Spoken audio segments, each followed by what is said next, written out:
Төсвийн байнгын орны хуралдаанаар 2015 оны төсвийн тодтголын 2 дахь хилцүүлэг төсөв тодтогтой холбогдуулан зарим хуулиуд нэмэлт өөрчлөлт оруулах тухай хуулийн төслүүд болон тодтгол баталсантай холбогдуулан авах арга хэмжээний тухай улсын хурлын тогтоолын төслүүдийн талаар хэлэлцлээ.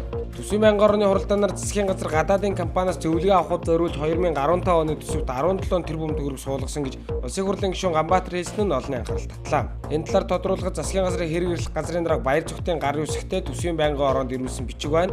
Энд бичснээр American Petroleum гэдэг компаниас Эрдэнэ соёодлогоо төсөл дээр хуулийн зөвлөгөө үйлчилгээ аавна гэж 17 тэрбум 500 сая төгрөгийн төсөв төртөг тавьсан байна. Үүнээс 455 саяыг нь 2014 он санхүүжүүлчихсэн.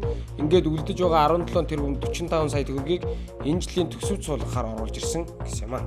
Улсын хурлын төсвийн байнгын орны хуралдаанаар Монгол Улсын 2015 оны төсвийн тухай хуульд өөрчлөлт оруулах тухай хуулийн төслийн 2 дугаар хэлэлцүүлгийг хийж дуслаа. Энэ үеэр Улсын хурлын гишүүн Ганбаатар эдийн засгийн хямралтай үед төр хамгийн түрүүнд цомхон болох ёстой. Тиймээс дэд сайд нарыг цомгохыг гэсэн санал гаргасан ч олонхын дэмжлэг хүлээж чадалгүй боллоо.